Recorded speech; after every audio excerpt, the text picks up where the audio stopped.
قدسنا وحبيبنا وشفينا رسول الله محمد بن عبد الله صلى الله عليه وسلم وآله وأصحابه وأزواجه وذريته وآل بيته أجمعين خصوصا سيدنا الإمام المعين محمد بن عيسى وسلم المقدم محمد بن علي وعلى رسول الله في رحمته سيد الوليد العبيد صلى محمد بن حسين بعمر بن العبيد بن حسين عامر بن محمد بعمر بن حسين عامر بن حسين دائما رسولهم وفرائهم والمنتسبين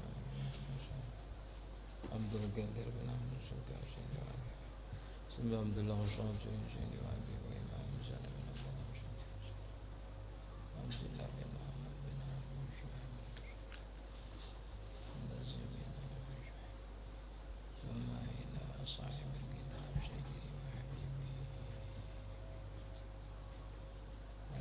زين بن إبراهيم السلطان وإلى روح والدي أبي بكر جدتي الشريفة بركة ما شاء الله خصوصيات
الفاتحة بسم الله الرحمن الرحيم الحمد لله رب العالمين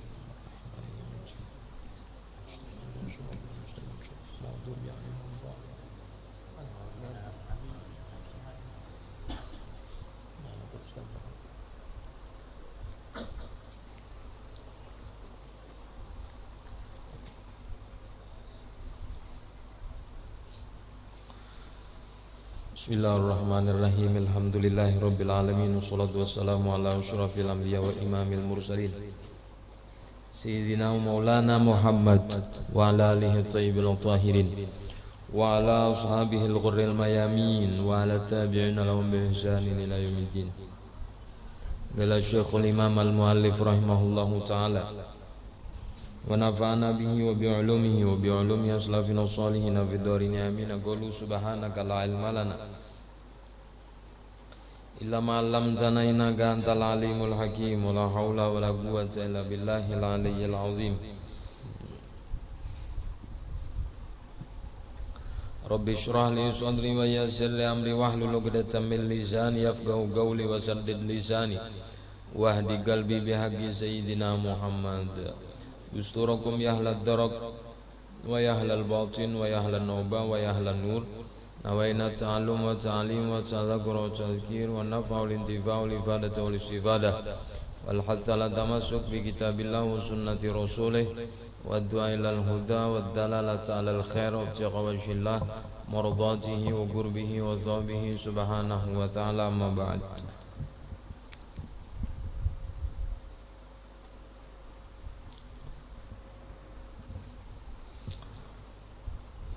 Zikrun nubdhatin min jawami'i kalimihi sallallahu alaihi wasallam. Masih pada pembahasan cuplikan beberapa kalimat singkat Rasulullah yang padat dan penuh berisi.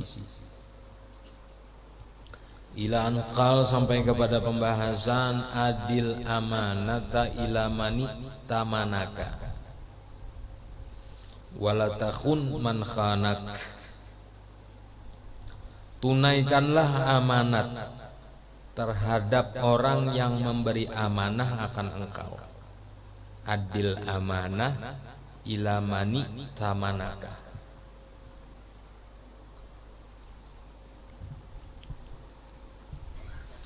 Wala takhun man khanak, jangan berbuat khianat akan orang yang berkhianat akan engkau. Tunaikan amanah, laksanakan amanah, tuntaskan amanah terhadap orang yang memberi amanah akan engkau. Sebaliknya, wala takhun man khanak, jangan berkhianat akan orang yang berkhianat akan engkau. Berarti kan dari kalimat ini Nabi melajari kita menjadi orang yang baik. Tidak mesti ketika kita dikhianati kita pun harus membalas dengan pengkhianatan, tidak. Kan kadang-kadang kayak itu, merasa dikhianati, merasa disakiti, merasa dapat perlakuan yang kada baik, lalu membalas sesuai dengan perlakuan kada baik, sesuai dengan pengkhianatan, sesuai dengan kezaliman kada. Justru ini akhlak yang mulia, perangai budi pekerti yang bagus. Jangan berkhianat akan orang yang telah mengkhianati engkau. Meskipun ia berkhianat kepada engkau, engkau jangan pernah berkhianat. Kenapa? Karena perbuatan pengkhianatan itu menjatuhkan harga diri dan kehormatan. Apabila kita membalas dengan pengkhianatan, berarti harga diri dan kehormatan kita sama seperti itu.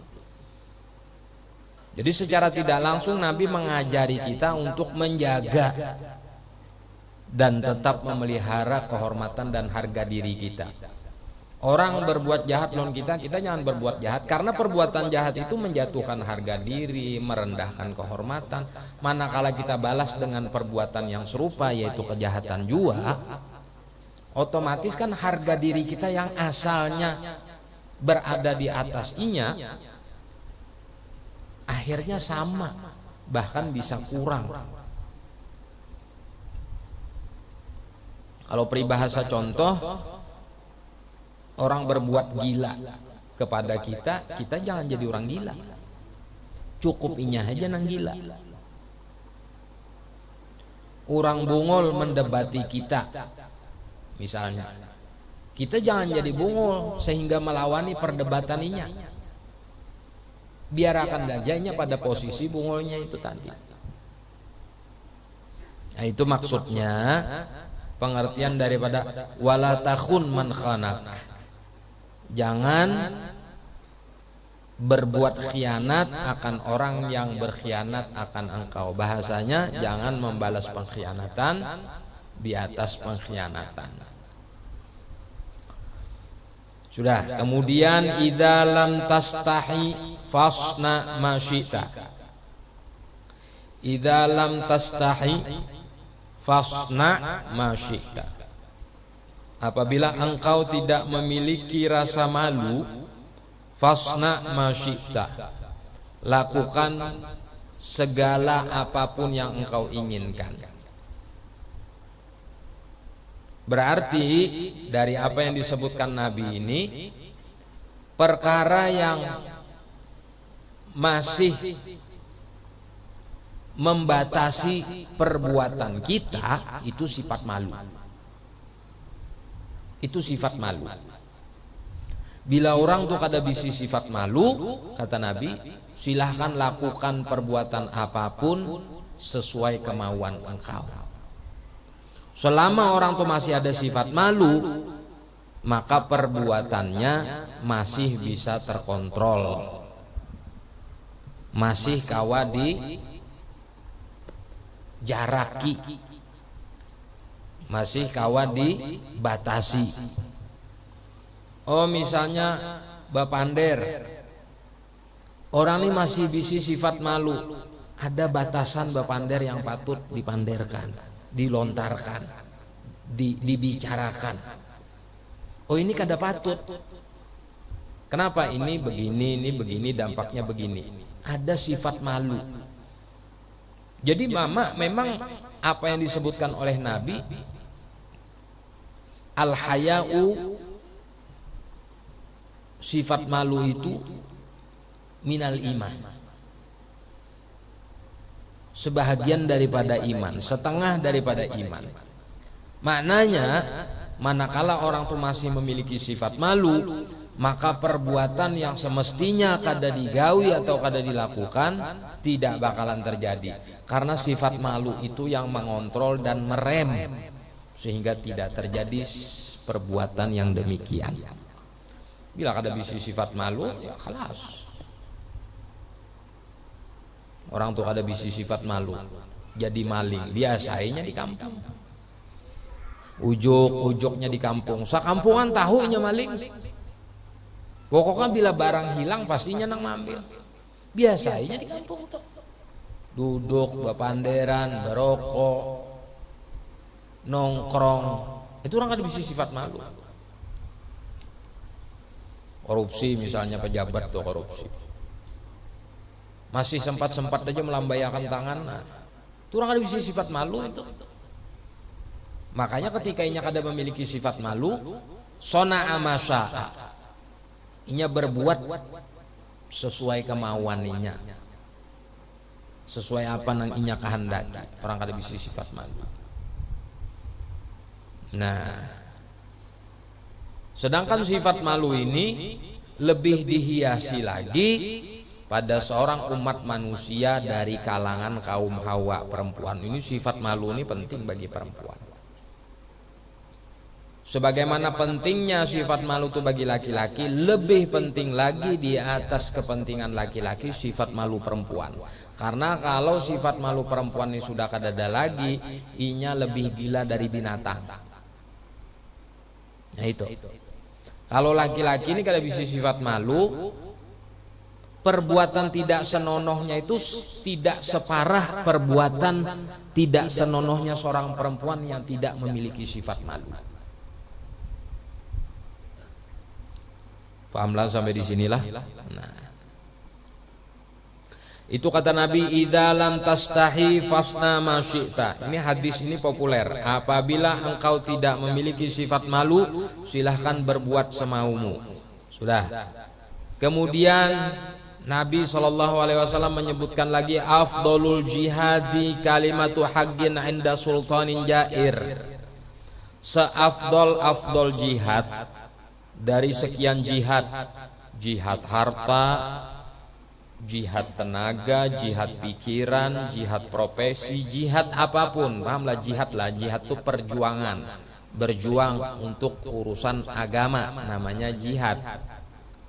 Yalah, berjuang untuk kepentingan agama, berjuang untuk keuntungan agama, berjuang untuk keperluan agama, itu namanya jihad. Dan jihad ini sudah masuk bahasa Indonesia. Berjihad. Apa bedanya berjihad dengan berjuang? Serupa tapi tidak sama. Setiap orang yang berjihad bisa dikatakan berjuang, tapi tidak semua orang yang berjuang dikatakan berjihad. Bapak Presiden Tujar berjuang. Berjuang apa? Munjun, mencari iwak pepuyu. Berjuang, kada berjihad karena. Bapak Sidin Tujar berusaha apa? Menjemput rizki yang halal untuk disedekahkan dan dimakankan ke anak bininya. Jihad namanya, karena ada keterkaitan dengan agama. Bapak Sidin Tujar jihad apa? Mencari cintanya. Oh ada, itu berjuang itu. Jadi jihad dengan berjuang serupa tapi tidak sama. Setiap orang yang berjihad berjuang. Setiap orang yang berjuang tidak dikatakan berjihad. Afdolul jihad, paling afdolnya jihad itu dari sekian jihad-jihad yang kita kenal, perang di medan tempur begini. Kalimatu haqqin 'inda sultanin jair, mengucapkan kalimat yang benar di hadapan penguasa yang zalim. Ini ngalih. Kita menghadap bupati, bupatinya ini zalim. Jadi jari kita, tolong Bapak Bupati, umpama atau bupati atau gubernur atau penguasa apapun, tolong Bapak, kami menuntut hak kami. Waninya bepander kayak itu nah, enda sultanin jair, di hadapan penguasa yang zalim, yang diktator. Ini afdol jihad. Orang menggerunum di belakang banyak aja, coba berhadapan. Dewani belum tentu. Ini afdol jihad. Kalimatu haqqin enda sultanin jair. Karena wani bepander macam-macam tangkap kurang. Kayak Nabi Musa di hadapan Fir'aun, wani menantang Fir'aun, wani mengalahkan para penyihir Fir'aun, tangkap orang Nabi Musa, diburu Fir'aun Nabi Musa. Wani menentang Raja Namrud, Nabi Allah Ibrahim, banam orang Nabi Allah Ibrahim.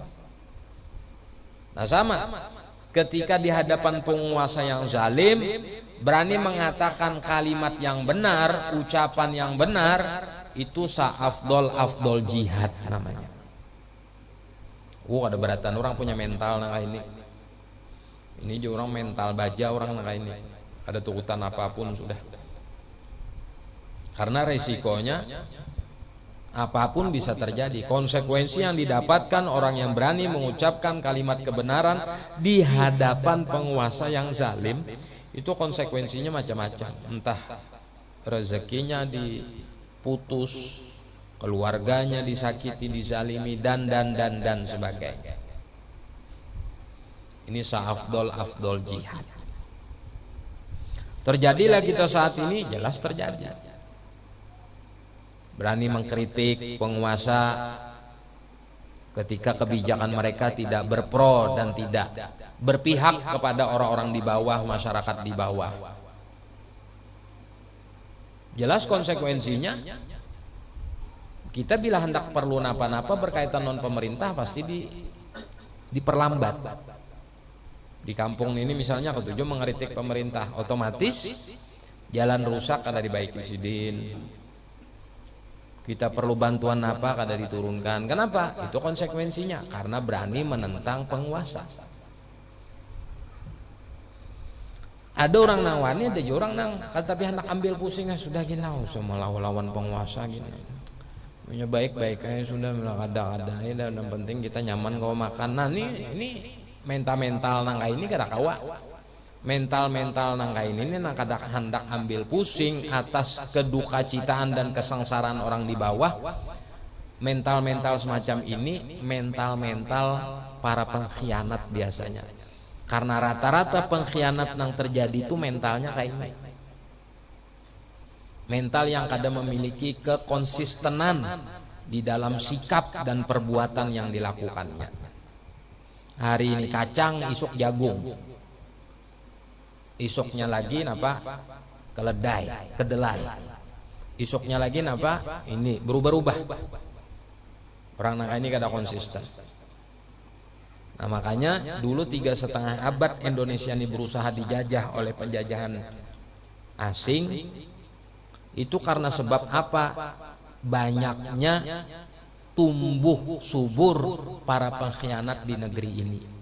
Lalu mereka bisa berkuasa. Mereka bisa menjajah. Karena pengkhianat inilah yang menjadi fasilitasnya.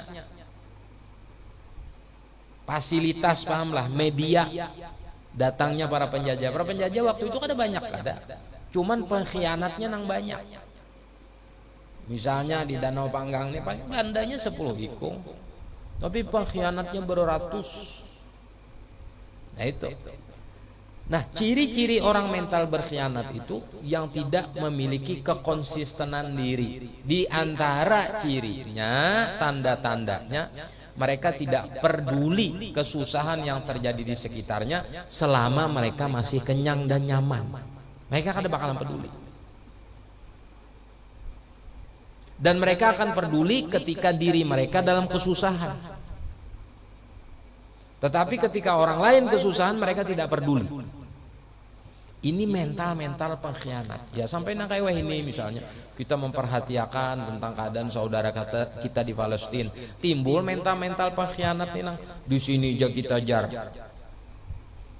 musibah, di sini aja kita perlu ditolong berjauh-jauh keluar sana. Nah ini mental pengkhianat. Karenanya memikirkan yang penting dirinya, yang ada peduli lawan orang lain. Padahal orang yang memperhatikan orang nang di luar itu kesusahannya sudah barang tentu nang di dalam, nang di luar jadi perhatikan apalagi nang di dalam.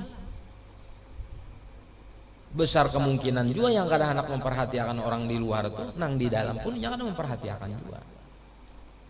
Kalaupun hanya memperhatikan daripada sekedar terpaksa aja atau supaya kawan dilihat halayak ramai. Nah ini gambaran orang-orang yang berkhianat ini tadi. Kemudian hadis Nabi SAW menyebutkan kembali innama sabru 'inda sadmatil ula. Hanya saja sabar itu, hanya saja dikatakan sabar itu ketika timpaan musibah yang pertama. 'Inda sadmatil ula, ketika timpaan musibah yang pertama itu dikatakan sabar. Maksudnya hakikat sabar. Kita hendak tahu hakikat sabar itu kayak apa. Waktu kita ditimpa musibah tuh, seketika itu kita bisa menenangkan diri kita dengan sabar. Kadang menyumpah dahulu. Kita kan kadang-kadang menyumpah dulu war setengah jam, sejam, 2 jam menyumpah hanya sadar. Ihlah aja.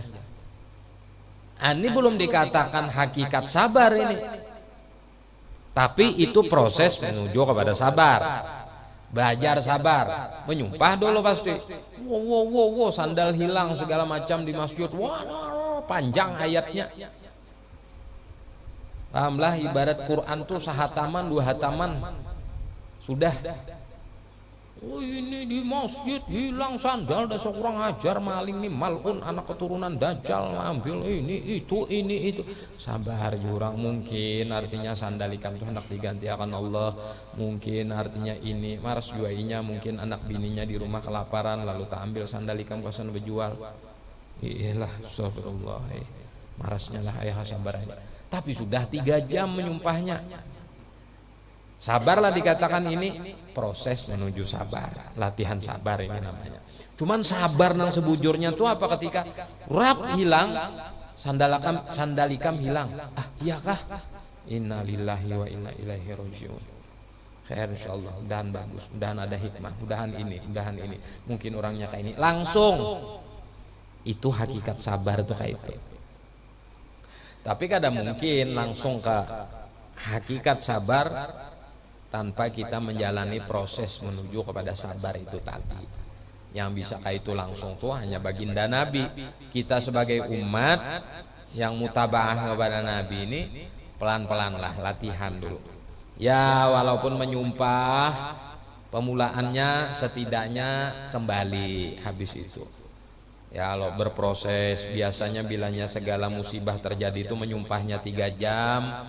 Dipres jadi 2 jam aja, dipres pulang jadi sejam, dipres pulang jadi setengah jam, sampai akhirnya kedada menyumpah sama sekali, kedada sumpah serapah sama sekali, kedada melaknat sama sekali ketika musibah malapetaka atau ujian menimpa kita, langsung dikembalikan kepada Allah. Karena kegampangan sabar nih, mengisahkan sabar nih mudah, kisahnya mudah, menggawinya nih ngalih. Walaupun ngarannya Muhammad Sabirin, walaupun asli bujuran. Karena kada semua orang bangaran Muhammad Sabirin, Abdus Sobur, Sobron segala macam, kalau sabar belum tentu. Yalah, nama bujur pengharapan supaya jadi orang sabar. Tapi sikap sabar, sifat sabar itu orang-orang pilihan aja nang dibari. Makanya di Al-Quran disebutkan innama yuwaffas sabiruna ajrahum bighairi hisab. Balasan orang-orang yang sabar itu tidak ada nominalnya. Balasan orang yang sabar kada ada nominalnya. Tidak ditentukan. Kalau sodakoh 10 kali lipat sampai 700 kali lipat. Umroh kayak ini, zakat nang kayak ini, sembahyang bila berjamaah 27 kali lipat, 27 derajat. Puasa misalnya pahalanya ini, tapi kalau sabar itu tidak ada nominalnya yang ditentukan. Kenapa? Karena kadar sabar orang tuh macam-macam. Kadar sabar tuh macam-macam. Kalau kadar sholat sama kita, ruku sama pada ruku, sujud sama pada sujud. Tapi kalau kadar sabar kadarnya itu beda-beda orang. Dan sabar tuh pada hakikatnya tidak ada bebatas. Yang membatasi kita si pelaku sabar itu. Sabar tuh ya ada batasnya. Bagi ikam, ada orang di atas ikam kawah lebih. Ada lagi yang di atas ini ada kawah lebih. Makanya ada istilah ulul azmi dari para anbiya dan rasul. Di atas ulul azmi itu baginda Nabi, sabarnya kada ada bebatas. Yang apabila ujian itu ditimpakan kepada selain baginda Nabi, tentunya mereka tidak akan mampu. Hanya Nabi yang mampu. Ngertilah? Nah, itu sabar. Dan paling mudah menyuruh orang sabar itu paling mudah. Sabar aja, ini yang ada ditimpa. Paling pas tuh nang menyuruh akan kita sabar tuh kita hilang duit 10 juta, nang menyuruh akan sabar nih hilang duit 100 juta tuh cocok. Sabar aja, insya Allah diganti akan. Kamu sabar coba kamu merasa 10 juta. Aku 100 juta hilang ada ya, aku begarak. Biasa aja. Ikam 10 juta masih bagaji 15 juta sebulan. Aku 100 juta. Kada ada bisa gaji. Dagangan bangkrut. Kau aja aku sabar. Nah ini cocok memadahi nang ini. Amun nang memadahi sabar. Hilang 10 juta. Nang menyuruh sabar nih 10 ribu gin bisa gantung diri mun hilang. Kada cocok. Ini peribahasa lah, peribahasa. Tetapi kalau kembali ke pembahasan suratul Asr, demi masa wal asr innal insana lafi khusur lalladzina amanu wa amilus solihat wa tawassaw bil haq wa tawassaw bis sabr, saling memberi wasiat di dalam kebenaran dan saling memberi wasiat di dalam kesabaran. Itu tidak disyaratkan yang memberi nasihat itu siapapun silahkan memberi nasihat sabar. Ya cuma kan kita mestinya tahu diri dong, sadar diri ya. Kalau mun kita rasa kada mampu dapat ujian semacam itu, kada usah menyuruh akan sabar gin. Mending membawa aja yuk kada pangakoni menyuruh sabar, tapi kayak apa pang lagi mun kada kita berusaha sabar. Aku gin kira-kira belum tentu kawas sesabar ikam. Tapi nah kan mungkin bisa kayak itu kita membesarkan. Kada mungkin Allah menimpakan satu musibah mun di luar batas kemampuan kita. Artinya ikam ini mampu. Kuat berarti ikam ini. Nah, besar kemungkinan di balik ini ada rahasia yang disiapkan oleh Allah kasan ikam. Ikam nyamannya menyuruh sabar, nyata benar aku kada sanggup nang kayak ikam nih. Tapi kayak apa bang? Aku harus membesarkan hati ikam supaya ikam nyaman. Ya paling kada bijak nang kayak itu. Kada perlu gin gitu. Sabar bang, wes salah. Kayak kada bisa sabar hal ini. Sabar dulu setumat. Seorang belum tentu nak itu. Mungkin disuruh sabar mungkinnya mau aja. Seorang bila ditimpa kayak itu bisa tampar dinding sawo. Ya Allah habis muha-muha orang ditampari nang memadahkan sabar. Nah itu. Innama sabru inda sadmatil ula. Jadi hakikat sabar tuh kata Nabi, ketika musibah itu datang, kita mampu menenangkan diri untuk bersabar secara langsung, tanpa proses sumpah serapah, laknat melaknat, sumpah menyumpahi. Wah, bomamai dulu hanya sadar. Salah apa aku, rumahku nangka ini, salah apa ini. Oh jurang. Ayo bagus saja hikmahnya. Astagfirullah. Nah, ini belum dikatakan sabar yang sempurna atau hakikat sabar, tapi ini juga masuk kategori proses menuju kepada sabar. Karena manusia itu pasti kayak itu. Manusia itu fitrahnya kadang-kadang katuju, kada nyaman tuh kada. Semua tuh berharap nyaman. Bujurai nang baca ramah nih, nang pengajian kita harus bersyukur, kita harus bersabar, harus imbang antara syukur lawan sabar. Tapi kalau disuruh memilih inya, panderi berduaan, pian hendak memilih sabar kah syukur kah? Pastinya memilih syukur. Artinya apa? Memilih nyaman. Karena bila bahasanya sabar, pasti ada nyaman. Adalah sabar tuh nang nyaman. Adalah. Ada.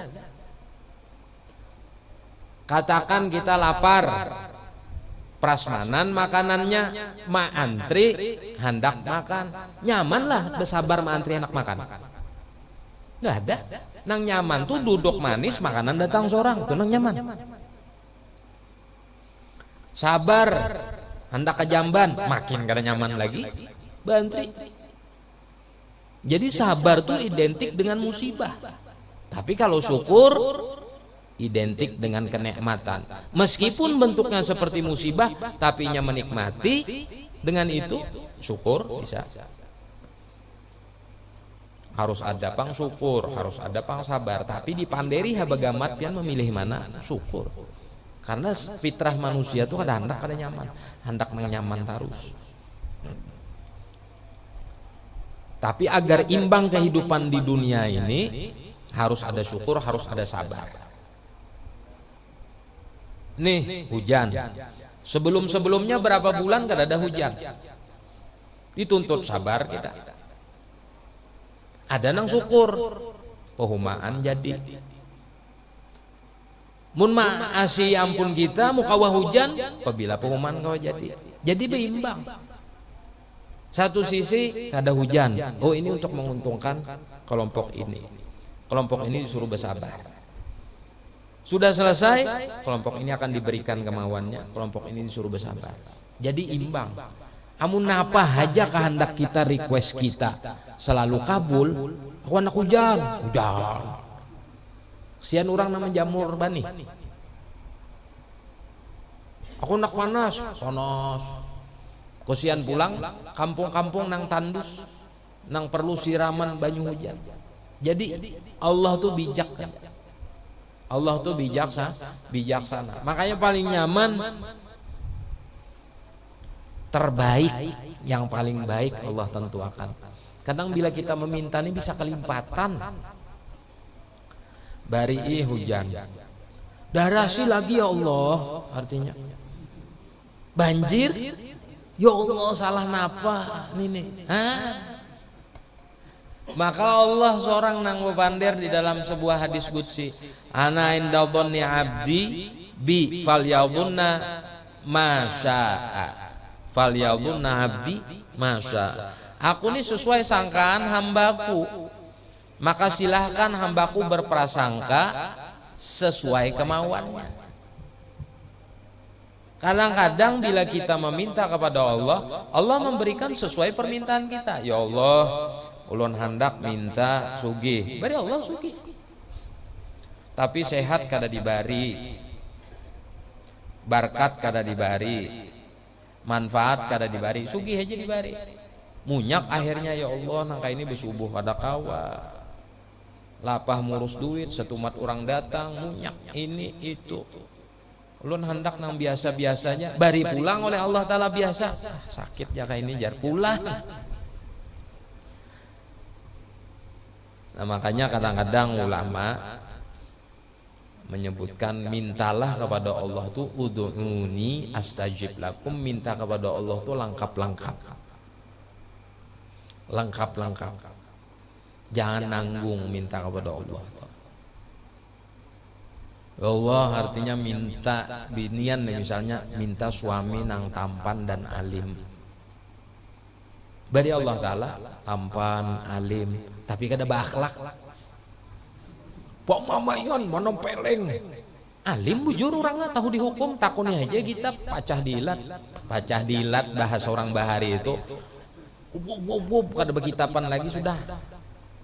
Tampan orangnya. Pemamayan, penyarikan.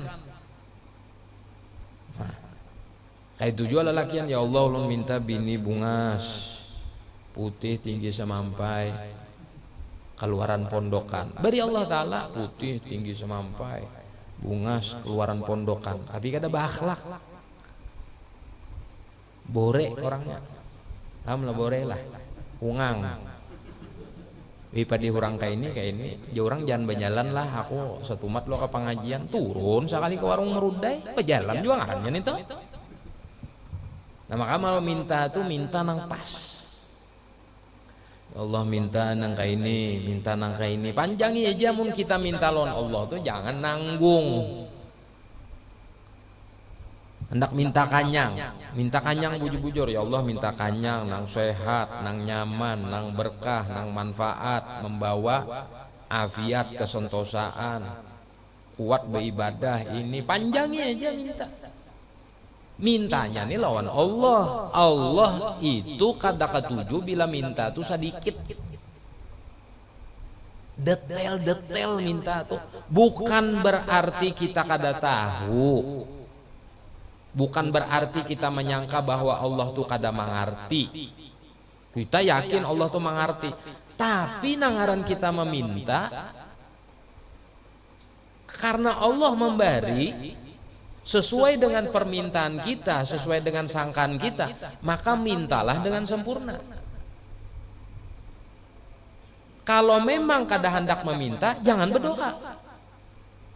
Minta yang terbaik aja. Ya Allah, hamba minta yang paling baik. Selesai. Itu aja. Itu paling singkat sudah. Ya Allah, hamba duduk di majelis ini, hamba meminta ilmu yang paling baik menurut pian. Nah, selesai.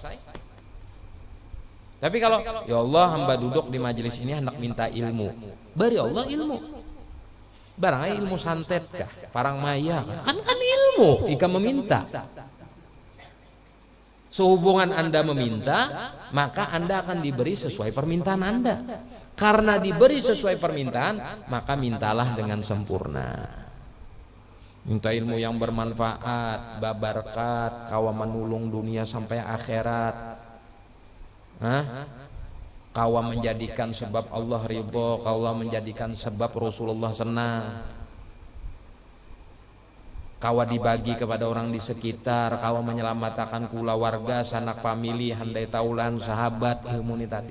Lengkap requestnya. Jangan minta nang ada lengkap. Salabah minta lo Nabi minta sugih aja. Salabah tuh minta lo Nabi minta sugih. Jar salabah ya Rasulullah, doakan pang hamba ini supaya menjadi orang kaya raya. Karena engkau melihat hamba saat ini, kondisi hamba baju bergantian lawan bini. Bila hamba berbaju berarti bini di rumah ada berbaju. Bila bini hamba turun pada rumah berbaju berarti hamba di rumah ada berbaju.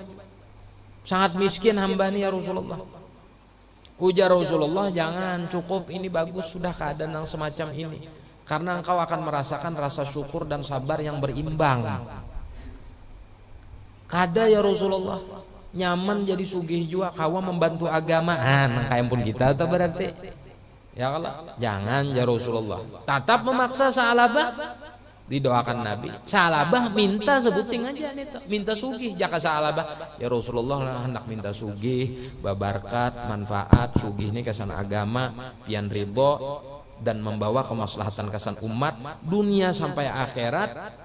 Kesugihan ulun ini membawa kebahagiaan kesan ulun, dan karena di hari kiamat kada dihisap sugih ulun ini tadi. Jaka minta sedetail itu salabah, nyaman salabah itu.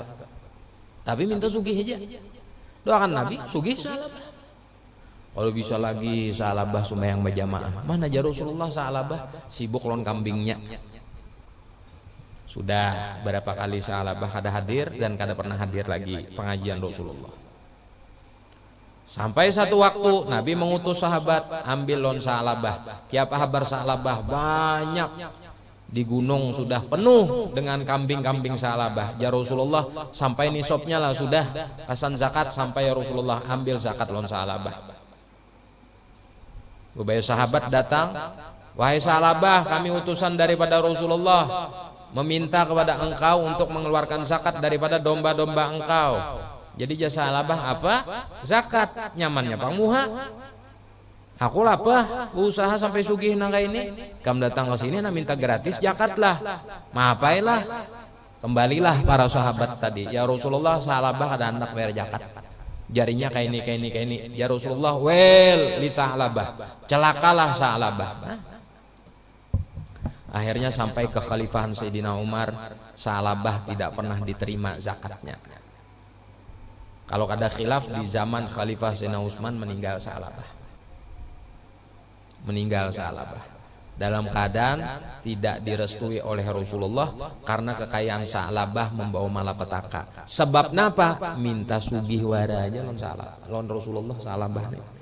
Jakainya minta ya Rasulullah, siapa nang ada anak sugih, tapi ulun minta sugih yang bermanfaat, berberkat, diridhoi, direstui, disenangi, membawa maslahat kasan umat, menjadi wasilah keselamatan, menjadi wasilah kebahagiaan, menjadi media untuk bisa orang lain bahagia juga. Ini lengkap, insyaallah Sa'labah nyaman, sugih, berberkat. Nah kayak sugihnya Sayyidina Utsman berarti. Sayyidina Utsman tuh sampai wah ini wakafnya masih ada. Kebun kurma Sayyidina Utsman tuh sampai wah ini masih ada di Madinah. Dan termasuk sumur-sumur ulahan Sayyidina Utsman yang diwakafkan kasan kaum muslimin masih ada sampai saat ini. Hasil panen daripada kebun kurmanya Sayyidina Utsman tuh masih ada sampai wah ini. Duitnya tuh masuk untuk kemaslahatan umat di Madinah maupun di Makkah itu tadi. Nah itu artinya sodaqotun jariyah itu, sodakoh jariyah. Ampun Sayyidina Utsman. Bayangkan berapa ratus tahun sudah Sayyidina Utsman itu meninggal. Masih tertinggal harta kekayaannya itu sampai detik ini dinikmati oleh kaum muslimin. Ini orang sugih nang bermanfaat nang kayak ini.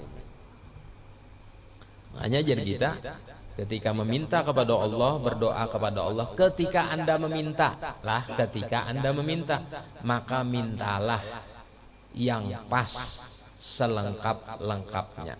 Lain kalau kada meminta, artinya minta nang simpel aja, ya Allah ulun minta yang paling baik menurut pian. Jangan terbaik lagi, jangan, sudah ulun minta nang paling baik. Nah itu sudah simpel sudah. Tapi ketika diunjuk nang paling baik, jangan menyumpah, ya Allah ulun minta jodoh nang paling baik menurut pian.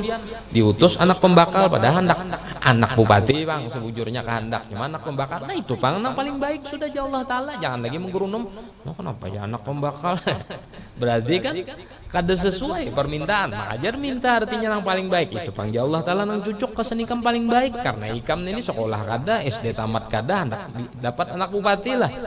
Beri supan pulang ya Allah Ta'ala. Misal nih kan, ini misal saja percontohan.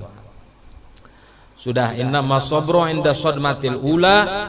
Sabar itu ketika ditimpa musibah yang pertama. Kemudian Nabi SAW menyebutkan anzilun nasa manazilahum.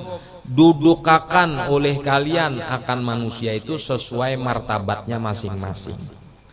Anzilun nasa manazilahum. Maknanya di sini Nabi melajari kita ketika kita berinteraksi itu disesuaikan dengan kadar kedudukannya masing-masing. Oh ini dari kalangan ini seperti ini cara bicaranya. Oh ini dari kalangan ini seperti ini cara bicaranya. Oh ini dari kalangan ini seperti ini cara bicaranya. Sama juga maksudnya kayak tuan guru, ustadz, habib segala macam pengajian, ceramah. Nang dihadap ini orang kampung jangan bepander bahasa-bahasa sapikulasi, sapikulnasi, interaksi, kontradiksi, nasi basi, jangan pakai itu. Orang ada paham.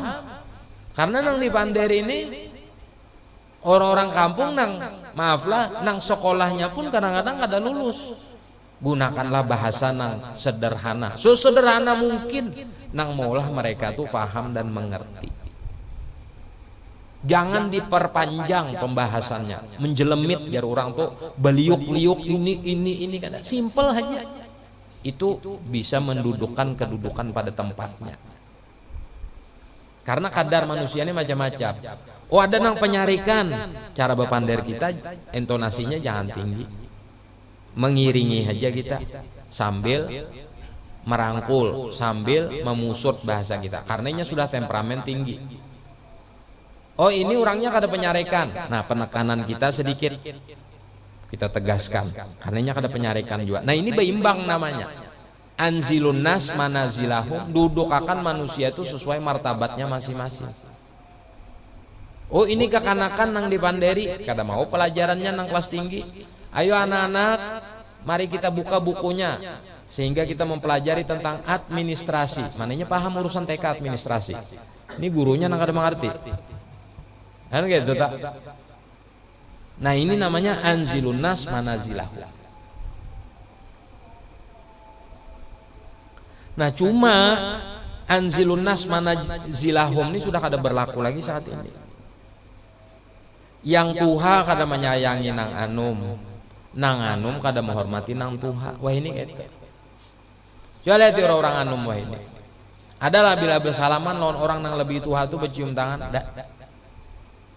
Biasanya biasa-biasa aja. Beb coba kita bersalaman. Beb. Orang biasanya kalau orang Tuha kita bercium. Habib ini menarik. Biasa kalau orang Tuha kan kita mencium. Ini gak ada lagi sudah. Nah. Kalau dulu di masa kita dahulu kekanakan nang halus tuh siapapun selama itu orangnya lebih Tuha umur, hantu kah bahasanya. Tuha umurnya pada nang tuh tetap dicium oleh kekanakan. Wah ini gak ada kekanakan kayak ini berarti. Alan pada profesor.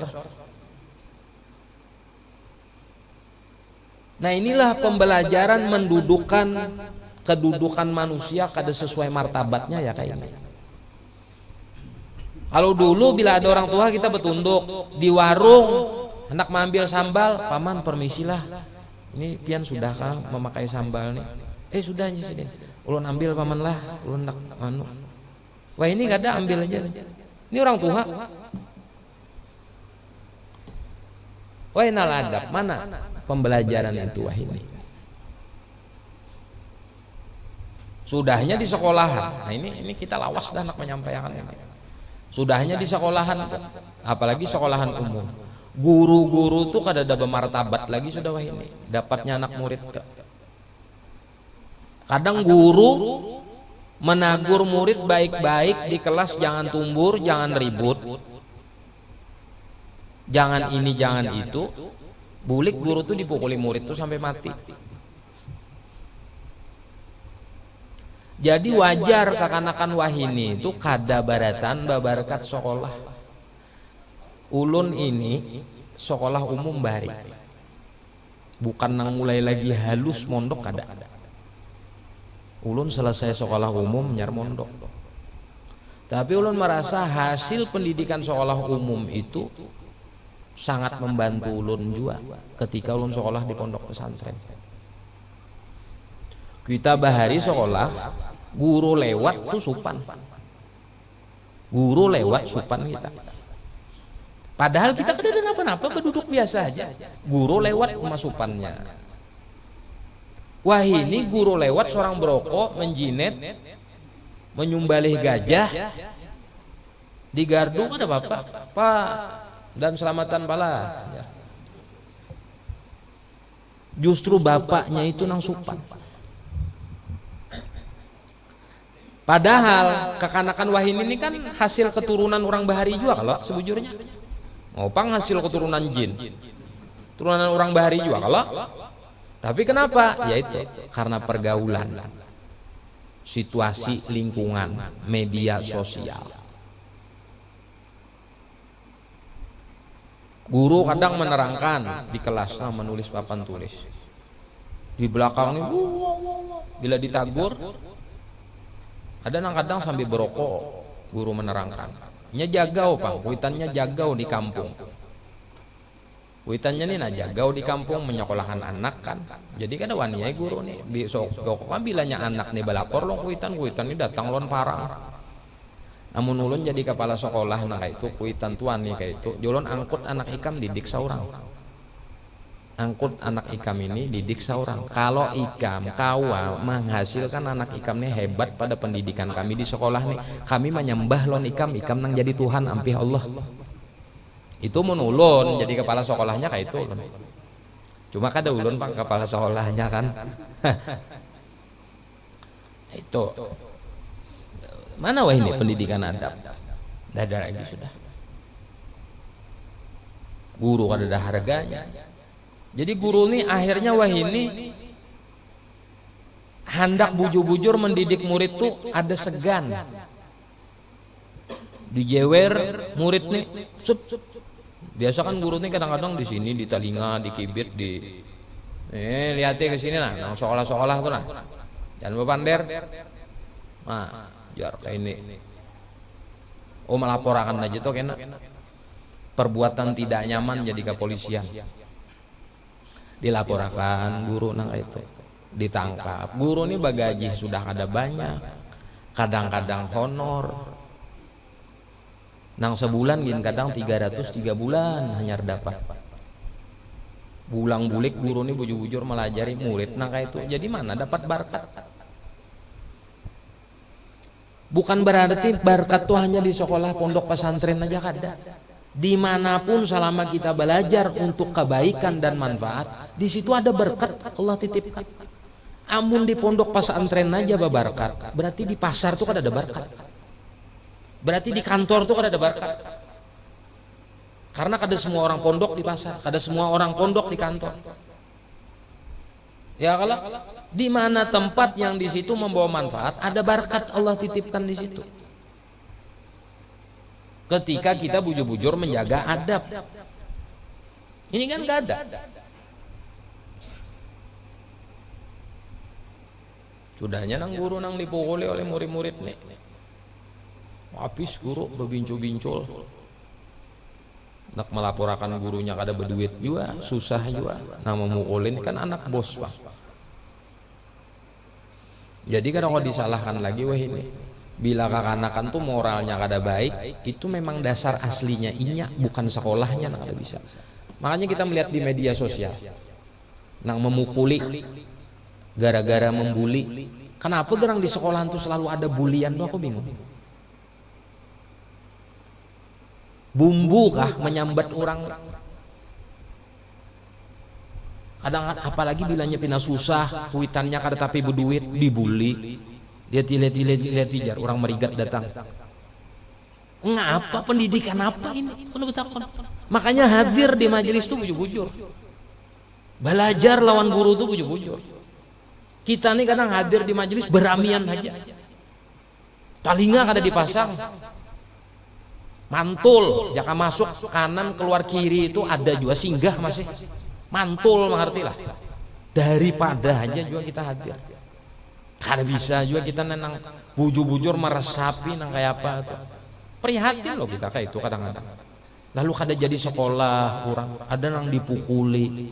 Ente bayangkan wah ini SD sudah mengerti cara hubungan intim suami istri. Lo siapa yang melajari? Sampai sebagian guru tuh ada nang frustasi sudah mendidik murid hendak ampih. Kalau guru-guru ini sudah enggan mengajar, lakanan nas kal bahaim, manusianya kayak binatang sudah. Kita ini butang jasa lawan para pendidik, para murabbi, para guru, butang jasa kita nih. Karena barakat mereka kita ini jadi manusia. Jangan dilajari kita ini binatang beratan. Bujur, bisa kada tahu kita nama kuitan segala macam. Lihat ya ayam, babi, anjing tuh, pinandulah nyalon abah mamanya. Karena kita dilajari ini kuitan, ini anu. Jadi kita tahu di bahasa, tahu di adab. Butang jasa kita nang guru-guru nih. Kenapa kadang-kadang di sekolahan nang kayak itu? Dan orang tua itu penting juga. Jangan hanya menitipkan anak aja di sekolahan. Karena tahu lagi apa perkembangan anak, etika, tahu begawi aja mencari duit. Anak di rumah kan diperhatikan, tahu dititipkan di sekolahan aja, diperhatikan juga. Pergaulannya kayak apa segala macam. Anu nih. Hari ini ente anu masih bagaul ente silahkan. Kayaknya ente bila bisi anak merasa tuh ente. Bila anak ente lebih rusak dari ente, merasa ente. Hari ini kita masih jadi kekanakan. Hari ini kita masih bujang, kada bebini, kada banak, masih kada ada beban. Karena kita bila sudah bebini, karena diberikan Allah Ta'ala keturunan kita, anak kita lebih bejat lagi dari kita, bisa bunuh diri kamu kalau menghadapi anak nangka itu. Perhatikan itu. Ini pasnya Nabi anzilun nas manazilahum di ujur. Duduk akan manusia itu sesuai porsi dan martabatnya masing-masing. Ini guru, ini kuitan, ini kawan. Duduk akan. Memang perlu kita nih di sekolah ini semestinya kada perlu lagi materi-materi itu. Kudu usah banyak-banyak ya. Materi itu bahasa Indonesia cukup, matematika cukup, kudu usah banyak-banyak. Agama, adab. Kalau perlu di sekolahan tuh nang matematika tuh 2 hari kan cukup ay. IPA, IPS tuh 2 hari aja. Sisanya nang 6 hari atau 5 hari itu adab aja supaya badab beratan manusia tahu di etika segala macam. Coba bayangkan, lihat manusia itu bila sudah kada badab dan kada beetika, maulahnya bersimpatik kepada duka cita orang, maulahnya perhatian orang kelaparan di tengah jalan, maulahnya perhatian orang mengemis menjual kehormatan segala macam. Kenapa? Karena kada bisa adab dalam hatinya. Ada punya etika yang pernah diajarkan di sekolah-sekolah itu tadi. Bukan salah gurunya, karena sekolah tidak mengajarkan adab dan etika. Kitanya nang ada bisa. Untung Pak masih kita di daerah perkotaan, daerah pedesaan ini masih lumayan masih. Cuma sudah di perkotaan ya Allah. Guru nih lagi mengajar, murid di belakang merokok, menjaman jinet bahari menjinet. Guru melanya hendak ditagur salah kalau koinya melawan, kada ditagur kada berhasil pendidikan seorang. Ujung-ujungan apa? Gurunya mundurkan diri. Ulun artinya mundurkan diri, jangan kada sanggup lagi mengajar di sini. Ulun nak mendidik keluarga ulun aja. Ulun tukutan artinya melihat anak murid nangka ini kalau kau ditimpakan ke ulun. Coba ente tahulah kenapa Jepang ketika diserbu oleh penjajah sekutu Hiroshima Nagasaki itu nang dihancurkan inya dengan bom atom yang sampai detik ini gara-gara pengaruh bom atom tuh tanah di Hiroshima Nagasaki itu kada kawa lagi kasam bercocok tanam. Tapi kenapa di Hiroshima Nagasaki itu petaninya masih bisa bercocok tanam? Meskipun tanahnya tidak bisa untuk bercocok tanam. Karenanya mengambil tanah dari kita. Tanah di wadah kita sini dikirim ke sana. Itu nang dipakai pasan bercocok tanam. Bukan itu pembahasan kita saat ini. Yang kita bahas waktu terjadi pengeboman Hiroshima Nagasaki. Pemimpin Jepang, Raja Jepang saat itu nang dicari itu ketika banyak korban nang dicari apa? Guru. Berapa banyak guru masih hidup? Tragedi Hiroshima Nagasaki itu yang dicari pertama oleh pemimpin Jepang, Raja Jepang, guru. Masih adakah guru pendidik? Masih kumpulkan. Karena dari guru pendidik inilah kita akan mengembalikan peradaban Jepang di masa sebelum dibom Hiroshima Nagasaki. Guru luar biasa. Ente bila guru nih sudah kedada lagi orang baik, kedada lagi orang berpendidikan, kedada lagi orang nang badak. Guru nih penentunya. Nah dicari guru, kedada mencari orang sugih. Raja Jepang waktu itu. Orang sugih masih hidup kah? Anak kada. Berapa banyak guru masih hidup? Sekian, kumpulkan semua. Karena dari tangan hasil pendidikan guru inilah yang akan melahirkan karena orang-orang sukses, mengembalikan secara normal Hiroshima Nagasaki itu menjadi negara yang kuat, negara yang normal. Ternyata terbukti sampai detik ini Jepang tetap eksis dengan produk-produk mereka dan kualitas pendidikan mereka. Yuk lihat, kita bila studi banding raja, pertukaran pelajar, beasiswa segala macam ke Jepang, pintar-pintar. Meskipun dibom di Hiroshima Nagasaki itu dengan bom atom, tetap. Kenapa? Karena guru-guru pendidik di sana dihargai. Guru pendidik di sana dihargai. Coba kan pikir secara logika. Pejabat dewan 30 juta gaji sebulan, 35. Mun sudah main provinsi ratusan.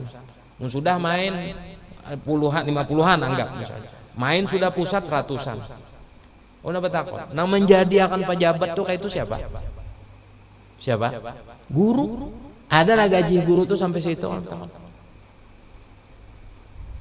Itu gin bubuan guru tuh berdemo dulu minta tambah gaji. Nang honor minta diangkat jadi PNS, ASN segala macam. Kemana? Ke dewan. Padahal di dewan tuh ya murid-murid guru tuh. Coba. Mestinya guru-guru pendidik itu di atas dewan gaji. Karena dari tangan mereka itulah hasil bubuhan pejabat, penguasa, yalah, dan pemimpin-pemimpin di negeri ini. Tapi itulah, bujur aja ada pepatah menyebutkan guru itu adalah pahlawan tanpa tanda jasa. Bila penguasa ada tanda jasanya PIN, bila presiden ada di sini logonya. Bila dewan DPR RI ada juga pinnya emas hapulang. Tapi guru kadada. Guru itu orang nang berjasa tanpa tanda jasa. Karena memang Allah menakdirkan seorang guru itu balasannya melebihi daripada seluruh umat manusia yang berjasa di atas permukaan bumi ini. Siapa Sayyidul Murabbin? Siapa pemimpin segala guru? Baginda Nabi SAW. Itu pemimpin segala guru yang tidak pernah mengharapkan upah dan imbalan atas apa yang beliau berikan pendidikan kepada umat ini. Sallallahu alaihi wasallam. Nah itu. Kalau kita hendak berberkat, hendak bermanfaat hidup kita, anak kita akan terlahir jadi anak yang soleh solehah. Hormati guru kita, hargai guru kita, berbaktilah kepada guru kita. Dudukan kedudukan mereka tuh di atas kepala kita, sebagaimana kita mendudukan kedudukan orang Tuhan yang melahirkan kita ke permukaan bumi ini di atas kepala kita, maka guru kita yang mendidik kita itu seperti itu juga kedudukannya. Allahumma rida jami' masyayikhina wa muallimina wa murabbina wa jami' asatidatina wa walidina wa walidikum wa jami'il muslimin amin ya rabbal alamin. Sabda Nabi SAW, birru aba'akum tabirrukum abna'ukum tabarrukum abna'ukum wallahu subhanahu wa ta'ala alam bisawab. Al-Fatihah ila hadratin Nabi. Bismillahirrahmanirrahim. Iyyaka na'budu wa iyyaka nasta'in. Shiratal ladzina an'amta 'alaihim ghairil maghdubi 'alaihim waladdallin amin.